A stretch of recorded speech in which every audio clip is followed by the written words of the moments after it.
मात्र धावत जाणारा तो अनाथ पंडकाचा मुलगा संत गतीने गेला, शांत गेला. भगवंत 12-12 घंटे प्रवचन द्यायचे, 8-8 तास भगवंत प्रवचन द्यायचे. 8-8, 9-9 घंट्याचं भगवंताचं प्रवचन डोक्यात ठेवणं कठीण आहे त्याला वाटलं. परंतु जाऊ द्या ना, जितकं जमलं तितकं जमलं. 1000 जागी 500 भेटतील, 500 जागी 200 तरी भेटतील. बरं,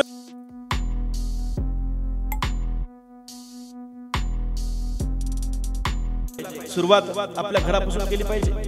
शील समाधी प्रज्ञेचा मार्ग आपण त्यांना समजावून सांगितला पाहिजे.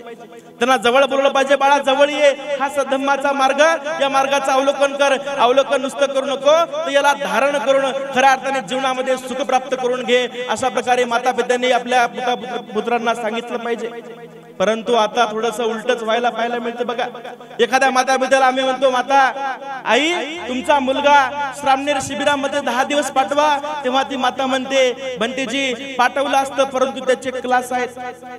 बंटीजी पाठवलं असतं परंतु त्याचे क्लास सुरू आहेत, त्याचे वेगवेगळे क्लास आहेत. काय हरकत नाही, बाबासाहेबांनी सांगितलं मोक्याच्या आणि मारायच्या जागा तुम्ही पटकावल्या पाहिजे, शिक्षण घेतलं पाहिजे. बाबासाहेबांनी सांगितलं ब्रीतवाक्य आपण स्वीकारलं पाहिजे, त्याप्रमाणे वागलं पाहिजे. परंतु त्याच्यासोबत बाबासाहेबांनी ते सुद्धा सांगितलं धम्म सोबत असला पाहिजे. बंतजींनी सुरुवातीला सांगितलं, माझं अगोदर बंतजींनी प्रवचन करताना सांगितलं, हे जे शिक्षण आहे या शिक्षणाला शिलाची जर जोड नसेल, हे शिक्षण मात्र तुमचं कुचकामी ठरवणार आहे. कितीही डिग्र्या घेतल्या, कितीही शिक्षण घेतलं, कितीही मोठे झाले, कितीही पदव्या घेतल्या, परंतु त्याच्यासोबत जर शील नसेल, सदाचार नसेल, धम्म नसेल, तर ते शिक्षणाची काहीही त्या या समाजाला फायदा होणार नाही. शेवटी मात्र अनेक लोक आम्ही पाहतो, अनेकांच्या घरात जातो, अनेकांना धम्म म्हणजे काय माहिती नाही, अनेकांना संघ म्हणजे काय माहिती नाही, संघाची सेवा कशी करावी माहिती नाही, संघाला दान कसं द्यावं माहित नाही, संघाची धम्मदेशना कशी ऐकावी, धम्म कसा धारण करावा हे माता पित्यांना माहित नाही. मुलांना कुठून माहित होईल? जर आढातच नसेल तर पोऱ्यात कुठून येईल? मराठीमध्ये म्हण आहे बघा, माती जसे खापरण मायबाप तसे लेकरू. एखादं लेकरू जन्माला आलं लेकरू लहानपणी आपण म्हणतो बघा याचे डोळे माझ्यासारखे झालेले आहेत. चुलता म्हणतो बघा डोळे माझ्यासारखे झालेत, हे डोळ्याने माझ्यावर गेला. माय म्हणते रंगाने माझ्यावर गेला. बाप म्हणते रूपाने माझ्यावर गेला, कानाने माझ्यावर गेला.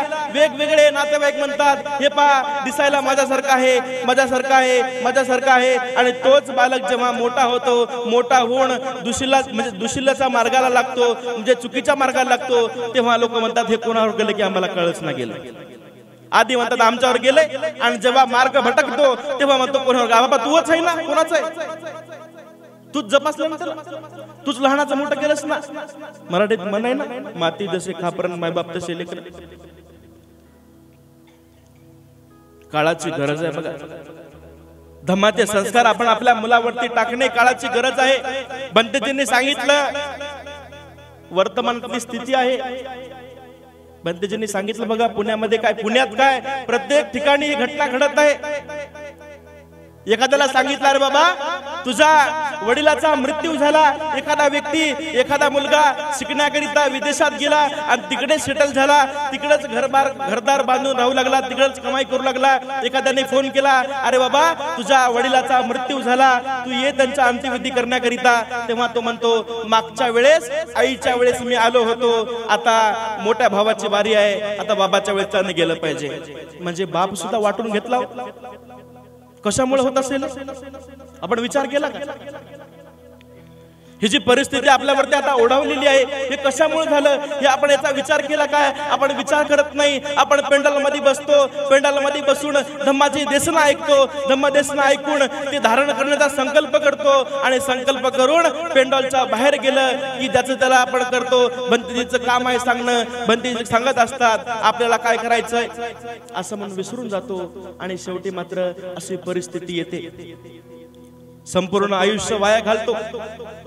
धम्माला धारण करत नाही, मुलाला सांगत नाही, शिकवून देत नाही धम्माप्रमाणे वागण्याचा त्यांना प्रयत्न करावा याकरिता एखादा आपण कार्य करत नाही, आणि शेवटी मात्र रडायची वेळ येते. पोटाला पिळणी देऊ देऊ आपण पैसा कमवतो, कधी उपाशी तापाशी राहून पैसा कमवतो, कधी पाणी पिऊ पिऊ पैसा कमवतो, आणि शेवटी मात्र जर तुम्ही तुमच्या मुलावरती धम्माचे संस्कार रुजवले नाही, त्याला धम्मामध्ये लाभान्वित केलं नाही किंवा त्याला वाढवलं नाही, शेवटी मात्र तुम्ही कमावलेला पैसा तुमच्यावरती खर्च करायचा की नाही हे ठरवणार मात्र तेच ठरतो।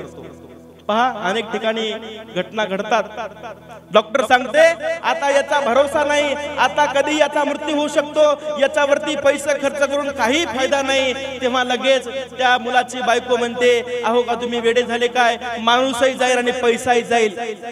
आयुष्यभर काबाड कष्ट करून पोटाला पिळण्या देऊ देऊ, उपाशी तापाशी राहू राहू, कधी पाणी पिऊ पिऊ दिवस काढू काढू पैसा कमवलेला तो पैसा तुमच्यावरती खर्च करायचा की नाही हे ठरवणारे मात्र दुसरे असतात। म्हणून भगवंतांनी सांगितलं धन द्रव्य हे पैसा जास्त दिवस सुख देणारा नाही।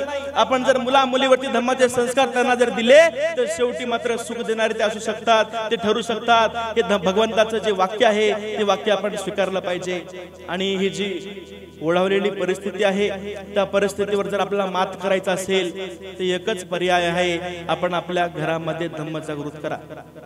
भगवंतांनी सांगितलं ना, ज्या घरामध्ये धम्म असतो ते घर सुखी असते, जे घर धम्मापासून वंचित असते ते खऱ्या अर्थाने सुखापासून वंचित असते। धम्माची व्याख्या म्हणजे सुख केली बघा। पहा, एखादा व्यक्ती ध्यानाला बसतो त्याला किती सुख प्राप्त होते? चोरी केल्यानंतर सुख प्राप्त होते का?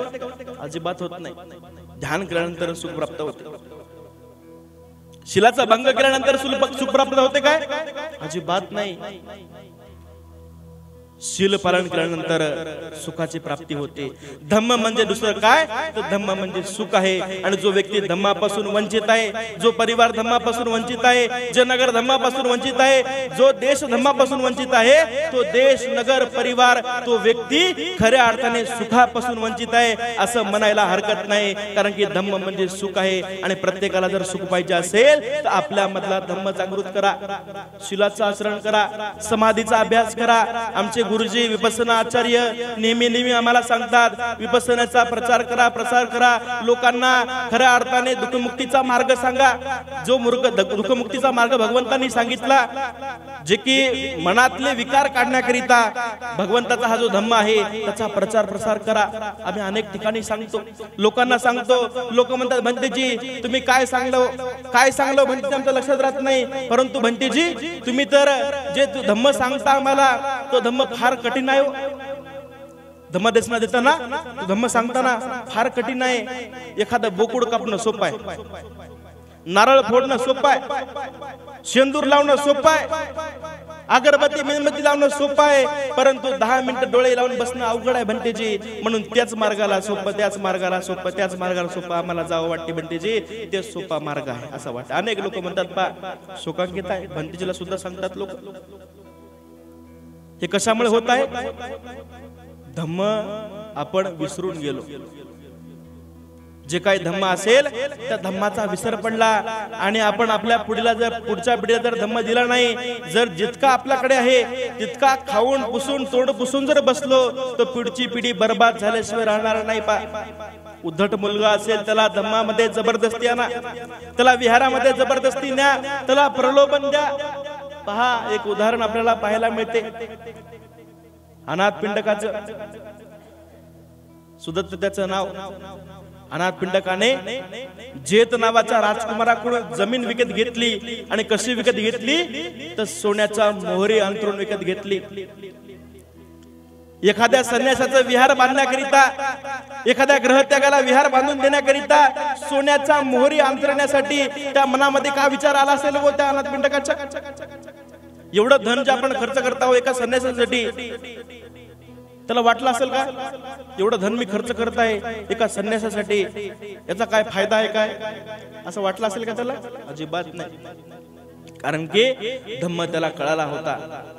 त्याने त्या जेत नावाच्या राजकुमाराकडून ती सुंदर अशी भूमी त्याने सोन्याचा मोहरी अंतरून विकत घेतली आणि विकत घेतल्यानंतर भगवंताचं विहार त्या ठिकाणी बांधलं त्याने।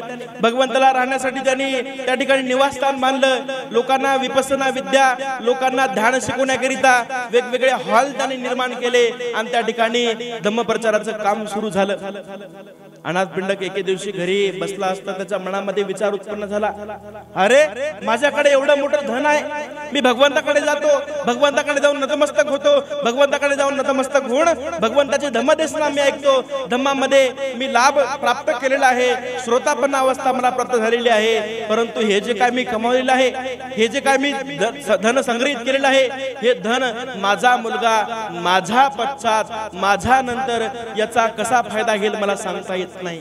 कारण की धम्म नसेल तर जी सत्ता संपत्ती पद प्रतिष्ठा मान सन्मान असतो तो व्यक्ती असाच गमावून टाकतो.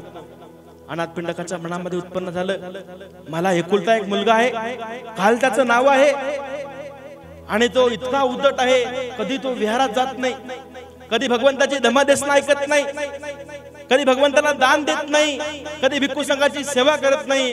अशा प्रकारे अनाथ पिंडकाच्या मनामध्ये विचार उत्पन्न झाला.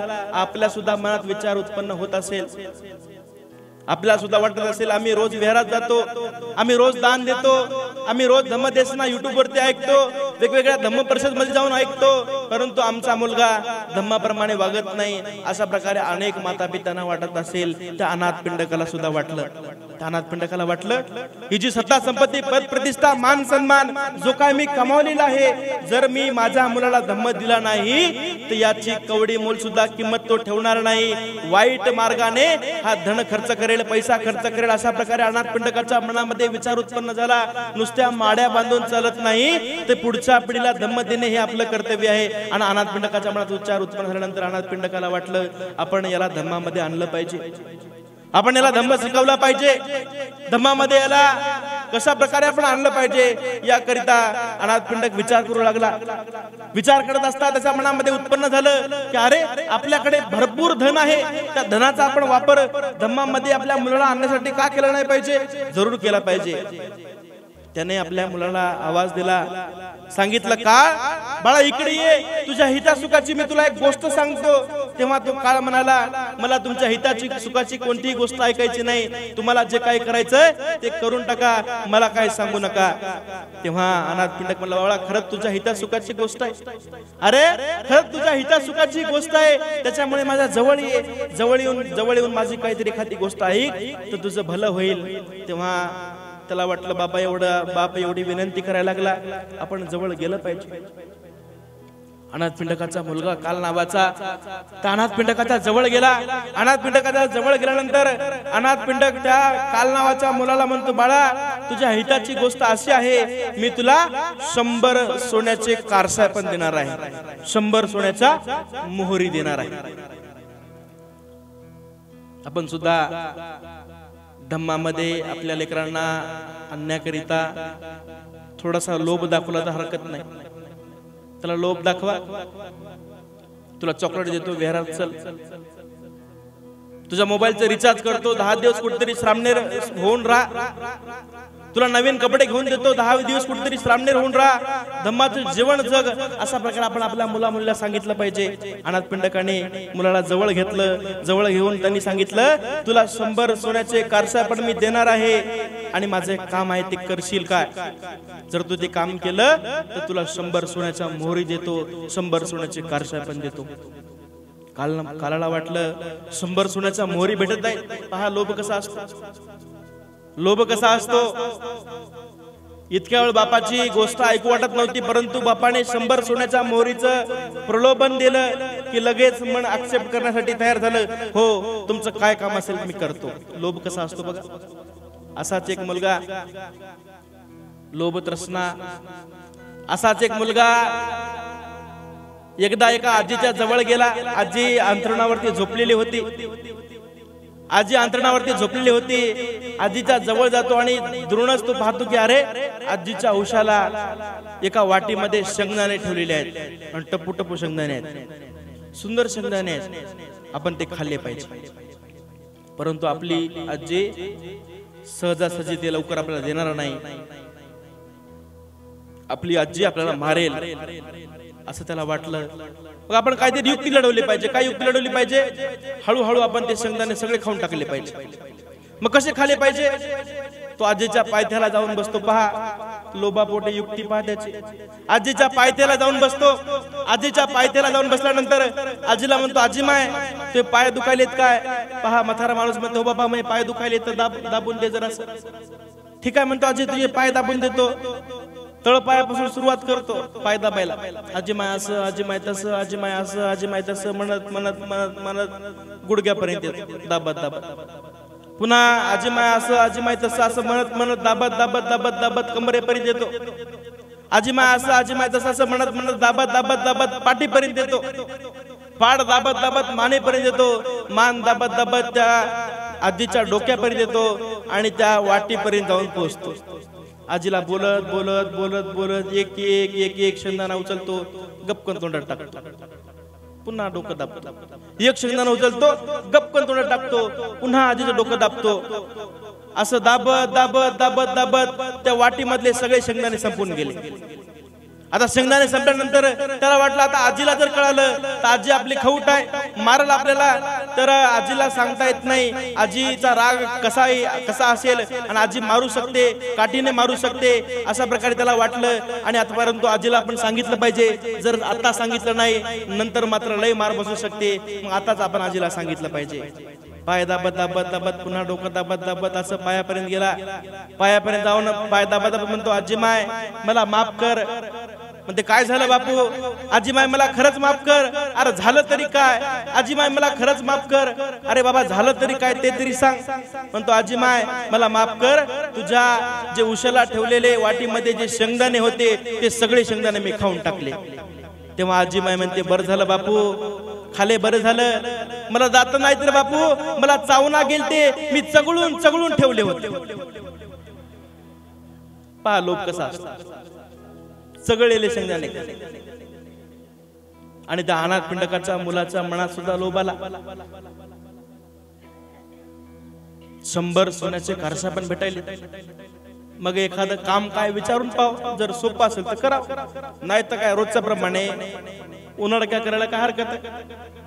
अनाथ पिंडकाचा मुलगा वडिलांना विचारतो, अहो पिताश्री 100 सोन्याचे कारसा पण मिळणार आहेत, परंतु काम काय आहे ते मला सांगा.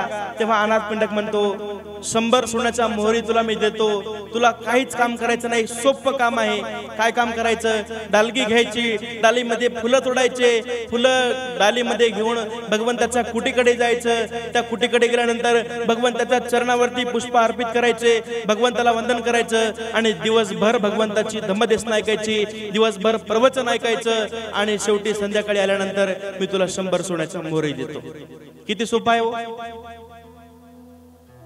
जायचं, भगवंताला वंदन करायचं, भगवंताला वंदन केल्यानंतर धम्मदेशना ऐकायची आणि संध्याकाळी 100 सोन्याच्या मोहरी भेटणार आहेत. किती सोपं काम आहे. किती अवघड आहे काय? अवघड आहे का पेंडॉल मध्ये जाऊन बसायला? अनेक लोक पहा या ठिकाणी बसलेले, काही जण झोपलेले आहेत. लोकांना वाटत असेल बाबा तिकडे थंडी वाजली म्हणून इकडे घुसलं पाहिजे. आता तिकडे गेलतो आम्ही तर 2 आई असा चर्चा करत होत्या. माय म्हणे इकडे थांबून काय फायदा नाही, तिकडं आपल्याला फायदा आहे म्हणे त्या पेंडॉल मध्ये, चल. मी म्हणलो किती चांगली गोष्ट आहे, धम्म कळायला यायला. तर लगेच दुसरी बाई म्हणते काय फायदा आहे माय? अगं थंडी वाजणार म्हणते पेंडॉल मध्ये, तिकडे तरी थंडी वाजायला. पेंडॉल मध्ये थंडी वाजना, घुसून बसू म्हणते आपण पेंडॉल. मी अशी मोठीच्या मोठी रग आणली, अशी अंगावर घेऊया आणि 2 जणी बसूया म्हणते. पहा त्या अनाथ पिंडकाच्या मुलाला सुद्धा वाटलं काय अवघड आहे, पेंडॉल मध्ये जाऊन बसा, भगवंताच्या पुढे जाऊन बसा, काय अवघड आहे, 100 सोन्याच्या मोहरी भेटायला आता. अशा प्रकारे मनामध्ये लोभ उत्पन्न झाला आणि त्याला वाटलं हे सोपं काम आहे. त्याने म्हणतो ठीक आहे पिताश्री, तुम्ही जे सांगता ते काम मी पूर्ण करतो. हातामध्ये त्याने डालगं घेतलं, टोपली घेतली, त्याच्यामध्ये पुष्प टाकले. वडिलांनी जसं सांगितलं त्याप्रमाणे तो विहाराकडे गेला. जेतवनाकडे जाऊन भगवंताच्या चरणावरती पुष्प ठेवले, भगवंताला वंदन केलं आणि भगवंताला वंदन करून एका झाडाखाली जाऊन झोपला. धम्मदेशना भगवंत देत आहे. वडिलांनी काय सांगितलं? भगवंताची धम्मदेशना ऐकायची आणि संध्याकाळी येऊन माझ्याकडून 100 सोन्याच्या मोहरी घ्यायची. त्याला वाटलं बापाला कोण सांगेल, बाबा ऐकली की नाही ऐकली. बाप तर विचारणार नाही काय ऐकलं आणि काय नाही, फक्त सांगितले ऐकायचं. मग आता ऐकली, ऐकूया. तो गेला, एका झाडाखाली जाऊन झोपला आणि एका झाडाखाली जाऊन झोपला आणि जसंही भगवंताची धम्मदेशना संपली. भगवंताची धम्मदेशना संपल्यानंतर लोकांनी साधुकार दिला. जसाही साधुकार दिला, साधूच्या आवाजाने तो जागा झाला. पाहतोय तर काय डोळे चोळत चोळत भगवंताची धम्मदेशना संपलेली आहे. लोक आपल्या घराकडे निघालेले आहेत. तो सुद्धा उठला, धावत पळत आपल्या घराकडे निघाला.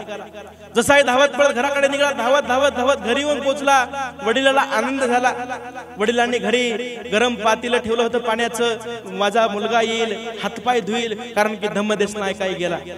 धम्मदेशना श्रवण कराय गेला. भगवंताची देशना ऐकाय गेला. भगवंताची वाणी ऐकाय माझा मुलगा गेला आणि तिथून तो थकून भागून येईल. त्याच्यामुळे त्याला कुठल्याही प्रकारचा त्रास झाला नाही पाहिजे म्हणून वडिलांनी कोमट पाण्याचं गरम पाण्याचं पातेलं भरून ठेवलं. तो धावत पळत आला. वडील म्हणाले, अरे बाळा हातपाय धुई. नाही नाही, मला हातपाय धुवायचे नाही, मला माझे 100 सोन्याच्या मोहरी द्या. तुम्ही काय सांगितलं होतं? भगवंताचे धम्मदेशना ऐक आणि 100 सोन्याच्या मोहरी घेऊन जा. आता मी ते काम पूर्ण केलेलं आहे. ते 100 सोन्याच्या मोहरी आता मला पाहिजे. मला आता ते काही सांगू नका. वडील म्हणले, बाबा तुझ्यासाठीच आहे, ते देतो तुला, परंतु थोडस फ्रेश तरी होई, हातपाय तरी धुई. म्हणे मला हातपाय बितपाय धुवायचे नाही, आधी मला 100 सोन्याच्या मोहरी मला हव्यात आणि त्यानंतरच मी पुढे काय करायचं ते करेल. तेव्हा अनाथ पिंडकाने त्या 100 सोन्याच्या मोहरीची पोटली घेतली, आपल्या मुलाच्या हातामध्ये घातली आणि हातामध्ये घालून मनाने तो खिन्न झाला. त्याच्या मनात उत्पन्न झालं, अरे आपल्या मुलाला या लोभातून बाहेर काढण्यासाठी, आपल्या मुलाच्या मनातील विकार बाहेर काढण्यासाठी आपण या लोभाची युक्ती केली होती, परंतु हे उलट झालं. पुन्हा याचा लोभ वाढला. त्यानं हातपाय धुतले नाही, जेवण केलं नाही. ते 100 सोन्याच्या मोहरी याने घेतल्या. अनाथ पिंडकाच्या मनात पुन्हा विचार उत्पन्न झाला, असं जर चलत राहिलं तर ही जी सत्ता संपत्ती पद प्रतिष्ठा मान सन्मान जे काय मी कमावलेलं आहे ते सगळा मातीमोल होऊन जाईल. अशा प्रकारे त्या अनाथ पिंडकाला वाटलं. तेव्हा अनाथ पिंडक पुन्हा खिन्न होऊन बसला. पुन्हा विचार करू लागला, माझ्या मुलाला धम्मामध्ये कसं प्रतिष्ठित करू, आईला धम्मामध्ये कसं आणलं पाहिजे. तेव्हा त्याला अजून एक युक्ती सुटली. युक्ती सुचल्यानंतर तो पुन्हा आपल्या मुलाला आवाज देतो, बाळा इकडे ये, काल माझ्या जवळ ये, अजून तुला मी तुझ्या हितासुखाची गोष्ट सांगतो. काल मात्र 100 सोन्याच्या मोहरी दिल्या होत्या, आजही सुद्धा तशीच काहीतरी हितासुखाची गोष्ट असेल म्हणून अनाथ पिंडकाचा मुलगा आज मात्र धावत पळत बापाकडे गेला. सांगा म्हणे तुमचं काय काम आहे. बाप म्हणे काहीच नाही म्हणे, कालचंच काम आहे, परंतु आज मी तुला 1000 सोन्याचे कारशा पण देणार आहे म्हणे. काल तर 100 दिलेत ना म्हणे तुला, आज मी तुला 1000 सोन्याचे कारशा पण 1000 सोन्याचा मोहरी मी तुला आज देणार आहे म्हणे. आणि कालच्या सारखंच काम आहे म्हणे, परंतु थोडस वेगळं आहे म्हणे. म्हणतो ठीक आहे, मी ते काम करतो. मस्त उठला, हातामध्ये डालगी घेतली, टोपली घेतली, त्याच्यात पुष्प टाकले आणि धावत पळत विहाराकडे निघाला. तेव्हा अनाथ पिंडक म्हणतो, बाळा गडबड करू नको, काय वेगळे पण आजच्या काय कामामध्ये आहे ते तरी ऐकून जाय, काय वेगळी माझी आठ आहे ते तरी ऐकून जाय. तेव्हा तो म्हणतो, पटकन सांगा, मला भगवंताचे धम्मदेशना ऐकायची. आज 1000 सोन्याचे कारशा पण भेटणार आहे. तेव्हा अनाथ पिंडक म्हणतो, आज मात्र तुला तेच काम करायचंय, परंतु थोडस वेगळं करायचंय. काय वेगळं करायचंय की भगवंत जे काय धम्मदेशना देतील, भगवंत जे काय धम्म समजावून सांगतील, तो धम्म जसाचा तसा संध्याकाळी मला येऊन सांगायचा आहे, एकही शब्द न चुकता. जर तू एखादा शब्द इकडे तिकडे केला, एखादा शब्द चुकवला, एखादा शब्द वाढवला, तर तुझ्या 1000 सोन्याच्या कारशापणामधून तुझ्या त्या धनाची कटोती होईल. तुझं धन मी कमी कमी म्हणजे ते मोहरी कमी करून टाकेल. मात्र धावत जाणारा तो अनाथ पिंडकाचा मुलगा संत गतीने गेला, शांत गेला. भगवंत 12-12 घंटे प्रवचन द्यायचे, 8-8 तास भगवंत प्रवचन द्यायचे. 8-8, 9-9 घंट्याचं भगवंताचं प्रवचन डोक्यात ठेवणं कठीण आहे त्याला वाटलं, परंतु जाऊ द्या ना, जितकं जमलं तितकं जमलं. 1000च्या जागी 500 भेटतील, 500च्या जागी 200 तरी भेटतील, बरं 200 नाही तर नाही, कालच्या सारखे 100 तरी भेटतील. भगवंत जे काय सांगतील थोडं तरी सांगता येईल वडिलाला. अशा आशेने तो गेला, विहारात गेला. भगवंताच्या चरणावरती त्याने पुष्प अर्पित केले, भगवंताला वंदन केलं. वंदन करून नतमस्तक झाला. नतमस्तक होऊन तो काल मात्र कुठेतरी एका झाडाखाली जाऊन झोपला होता. आज मात्र लोकांच्या मधोमध जाऊन बसला. भगवंताचा आवाज त्याच्या कानावरती स्पष्ट पडेल एवढ्या अंतरावरती तो जाऊन बसला आणि लोकांच्या मधोमध जाऊन बसला आणि भगवंताची धम्मदेशना तो ऐकू लागला. भगवंताच्या धम्मदेशनाला सुरुवात झाली. अनिच्छावत संखारा उपादवय धम्मिनो उपजित्वा निरुझंती ते संग उपसमोसुको. सर्व संस्कार अनित्य आहेत. सर्व संस्कार हे अनित्य आहेत. सत्ता संपत्ती पद प्रतिष्ठा मान सन्मान धन द्रव्य हे भय उत्पन्न करणार आहे, दुःख उत्पन्न करणार आहे, माणसाला दुःखामध्ये पाडणार आहे. भगवंताचं धम्मदेशना सुरू आहे. परंतु याच्या डोक्यामध्ये 1000 सोन्याचे कारशा पण आहे. मग 1000 सोन्याचे कारशा पण जर कमवायचे असतील तर काय केलं पाहिजे? भगवंताची धम्मदेशना ध्यान देऊन आपण ऐकली पाहिजे. पहा ऐकण्याचा केवढा फरक पडतो. लोक म्हणतात तेच तेच तेच तेच तेच तेच बनतेचे लोक तेच तेच तेच तेच दान सांगतात, शील सांगतात, समाधी सांगतात, प्रज्ञा सांगतात. नेहमी नेहमी नेहमी नेहमी एकच प्रवचन तेच सांगत असतात. ऐकण्याचा किती फरक पडतो. जर श्रद्धायुक्त चित्ताने शांत चित्ताने आपण जर ते ऐकलं तर केवढा मोठा फरक पडतो. आता पुढे आपण पाहू शकता. अनाथ पिंडकाचा मुलगा ध्यान देऊन ऐकू लागला. भगवंत सांगत होते सत्ता संपत्ती पद प्रतिष्ठा मान सन्मान हा शेवटी दुःख उत्पन्न करून देणार आहे. शेवटी माणसाला दुःखाच्या खाईमध्ये पाडणार आहे आणि शेवटी भय उत्पन्न करणार आहे. अशा प्रकारे भगवंताचं प्रवचन सुरू होतं. अनाथ पिंडकाच्या मुलाने विचार केला, अरे भगवंत सांगतात ते खरं आहे. कालपर्यंत भगवंताचं प्रवचन मी ऐकलं परंतु माझं लक्ष तिकडे नव्हतं. आता अनेकांचं लक्ष, किती लोकांचे धम्मदेशनाकडे लक्ष आहे मला माहिती नाही. जे लोक श्रद्धायुक्त चित्ताने ऐकत असतील त्यांना खऱ्या अर्थाने धम्मदेशना कळत असेल. परंतु बाहेर थंडी वाजली म्हणून इथे पेडल मध्ये येऊन बसलेले लोक मात्र लक्ष इकडे तिकडे असेल, इकडे असेल, दुकानाकडे असेल, लेकीकडे असेल, लेकराकडे असेल, वेगळ्या वेगळ्या ठिकाणी त्याचे लक्ष असेल. त्यांना धम्मदेशना कळणार नाही. अनाथ पिंडकाचा मुलगा लक्ष देऊन ऐकू लागला.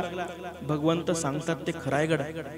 भगवंताने सांगितलं ना, अरे ही जी संपत्ती आहे ही संपत्ती दुःख उत्पन्न करणारी संपत्ती आहे. भगवंत सांगतात ते खरं आहे. माझ्या वडिलांनी मला काल 100 सोन्याच्या मोहरी 100 सोन्याचे कारशा पण दिले होते. ते काल मी एका देवळीत ठेवले होते. येताना माझ्या मनात विचार उत्पन्न झाला, भय उत्पन्न झालं, त्याचा कोणी चोरी करू शकते काय की, त्याला कोणी घेऊन जाईल काय की, माझा वडील त्याला जप्त करील काय की, अशा प्रकारचं भय माझ्या मनामध्ये उत्पन्न होत आहे. भगवंत सांगतात ते खरं आहे. हे जे धन आहे हे धन भय उत्पन्न करून देणार आहे. अरे भगवंताची वाणी खरी आहे, भगवंताची धम्मदेशना खरी आहे. हे आपण धारण केली पाहिजे. खरंच याच्यामध्ये सुख आहे. भगवंत सांगतात ना, ही सत्ता संपत्ती पद प्रतिष्ठा मान सन्मान जास्त दिवस सुख देणार नाही. शेवटी हे अनित्यच आहे. भगवंताचा हा सिद्धांत खरा आहे आणि त्याने ते गोष्ट लक्षात घेतली. नुसतीच लक्षात घेतली नाही, भगवंताची धम्मदेशना ऐकत ऐकत ऐकत ऐकत ऐकत ऐकत त्याचं ध्यान लागलं आणि दुःखमुक्तीची पहिली पायरी श्रोतापन्न अवस्था त्या उन्हाळा असलेल्या मुलाने प्राप्त केली. सर्वांनी साधुकार द्या. कधी बुद्ध विहारात न जाणारा व्यक्ती, कधी भगवंताची धम्मदेशना न ऐकणारा व्यक्ती भगवंताचा 2 शब्द ऐकून तो दुःखातून मुक्त होतो. ही भगवंताची धम्मदेशना, याच्यामध्ये एवढं बल आहे बघा. जोपर्यंत आपण श्रद्धायुक्त चित्ताने ऐकणार नाही, लक्ष देऊन ऐकणार नाही आणि ऐकल्यानंतर त्याच्यावरती विचार करणार नाही, तोपर्यंत आपल्याला कळणार नाही. आणि जेव्हा कळेल तेव्हा मात्र श्रोतापन्न सकृतगामी अनागामी अरहंत प्रत्येक बुद्ध सम्यक संबुद्ध बोधिसत्व अशा अवस्थेकडे आपण हळूहळू हळूहळू वाटचाल करत राहू. अनाथ पिंडकाचा मुलगा जो काही उन्हाळ होता, बापाचा कधी ऐकायचा नाही, भगवंताला कधी वंदन करायचं नाही, कधी धम्मदेशना ऐकायची नाही, कधी संघाची सेवा करायचा नाही, परंतु भगवंताचे 2 शब्द ऐकून पहा धम्मदेशनामध्ये किती बल आहे.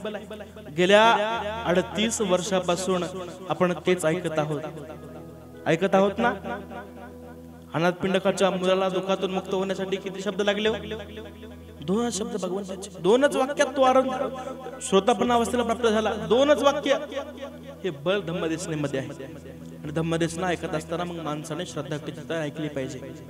आपण सुद्धा आपण आपल्या मुला मुलीला जर तो धम्मात नसेल तर धम्मामध्ये आणण्याकरिता थोडस लोभाचं प्रलोभन द्या.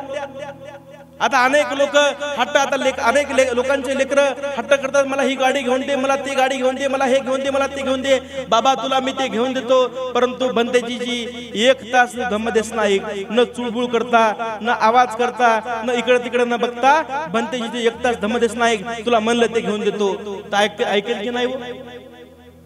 त्याच्यामध्ये फरक पडेल की नाही? पडत असतो, ऐकल्यानंतर फरक पडत असतो. जर ऐकलंच नाही तर फरक पडत नाही. अनाथ पिंडकाचा जो काल नावाचा मुलगा होता, जो की उन्हाळ होता, त्या अनाथ पिंडकाने लोभाचं प्रलोभन देऊन त्याला धम्मामध्ये आणलं. धम्मामध्ये आणून श्रोतापन्न अवस्थेला त्याला प्राप्त करून देण्याचं बल त्याच्यामध्ये उत्पन्न केलं. प्रत्येक माता पित्याने हेच केलं पाहिजे. आपली जी पुढची पिढी आहे त्या पुढच्या पिढीला आपण धम्म दिला पाहिजे.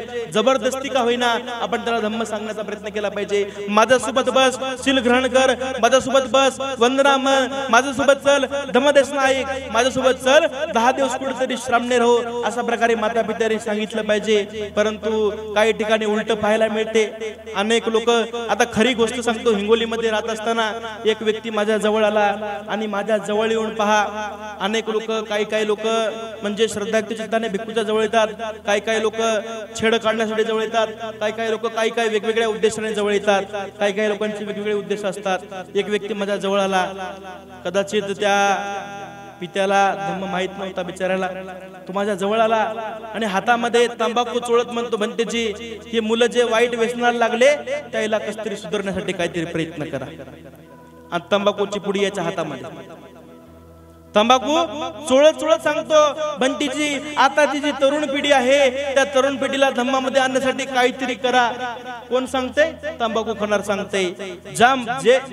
ज्याचे वडील दारू पितात, माझ्या मुलाने दारू नाही पिली पाहिजे, माझ्या मुलाने एखाद्या वेळेस वाईट व्यसनाला लागलं नाही पाहिजे, माझ्या मुलाने दुशीलाचं म्हणजे दुशील पालन न केलं पाहिजे, म्हणजे शील सोडून जे शीलाचा मार्ग आहे तो मार्ग सोडून वेगळ्या मार्गाला भटकू नये, असं म्हणण्याचं म्हणजे अधिकार त्याच व्यक्तीला आहे जो व्यक्ती शीलाचं पालन करतो.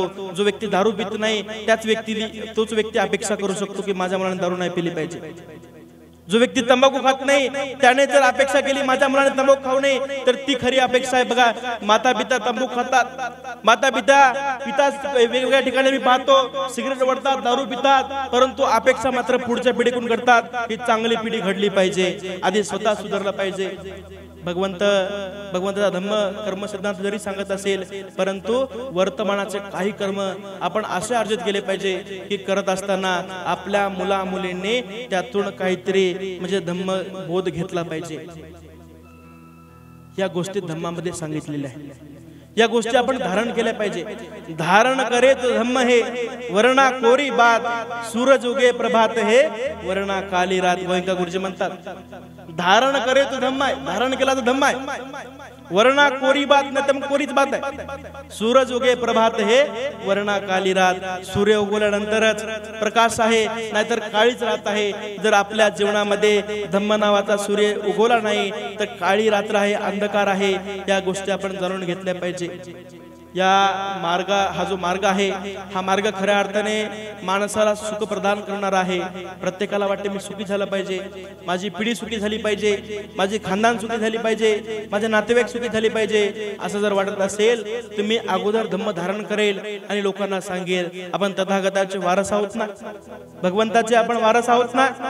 भगवंत कसे करायचे आपल्याला माहित आहेत ना. यथाभासी तथाकारी यथाभासी. जसे वागायचे तसे ते सांगायचे आणि जसे सांगायचे तसे वागायचे.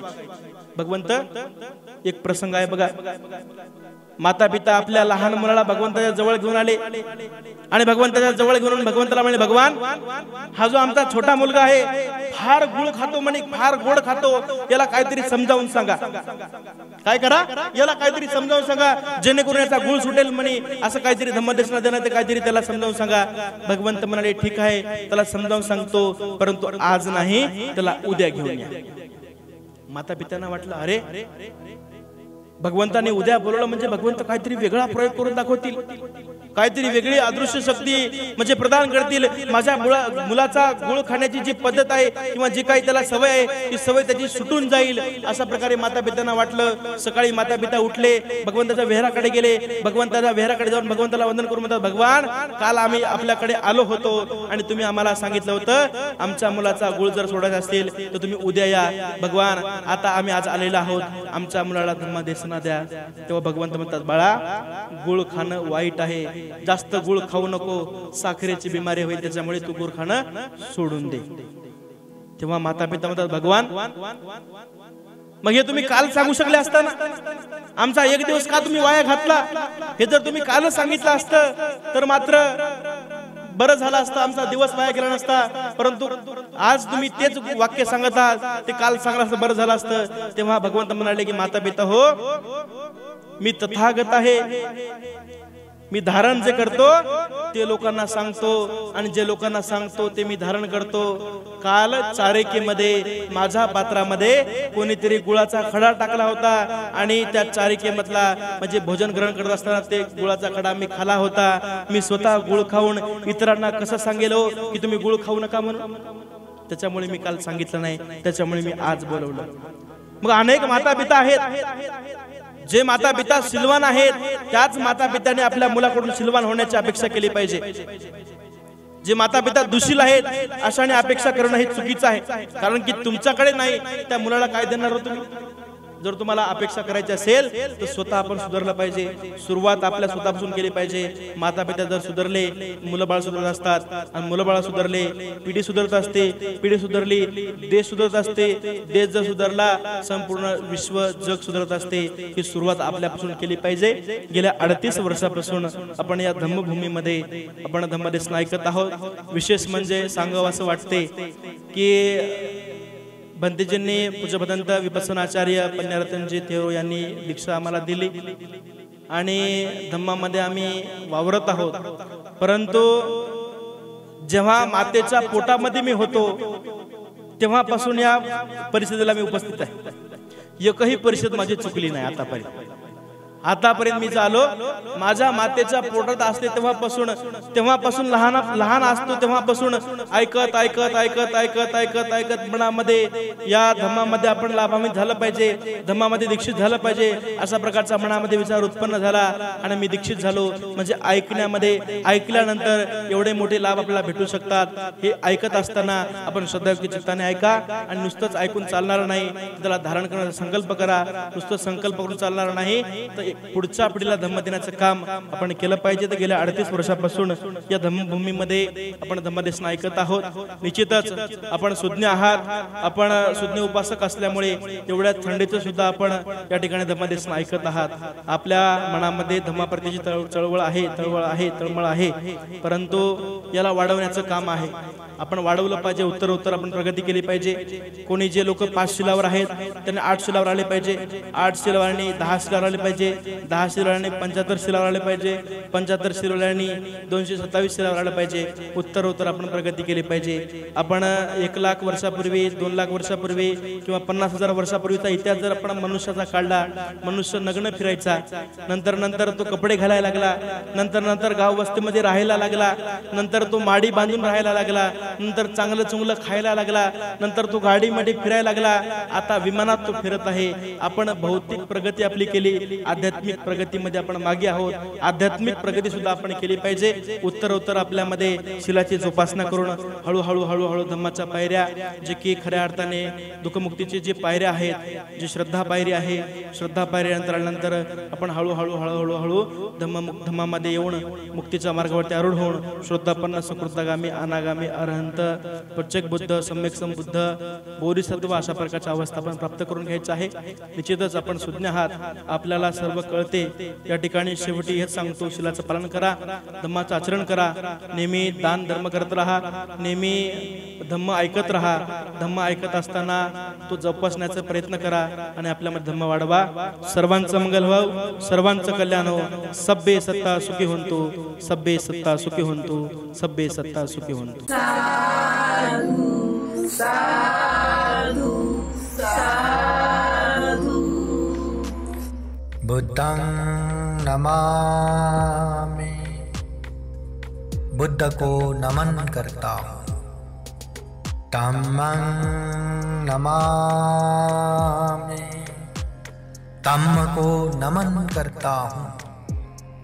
संघं नमामि, संघ को नमन करता हूँ.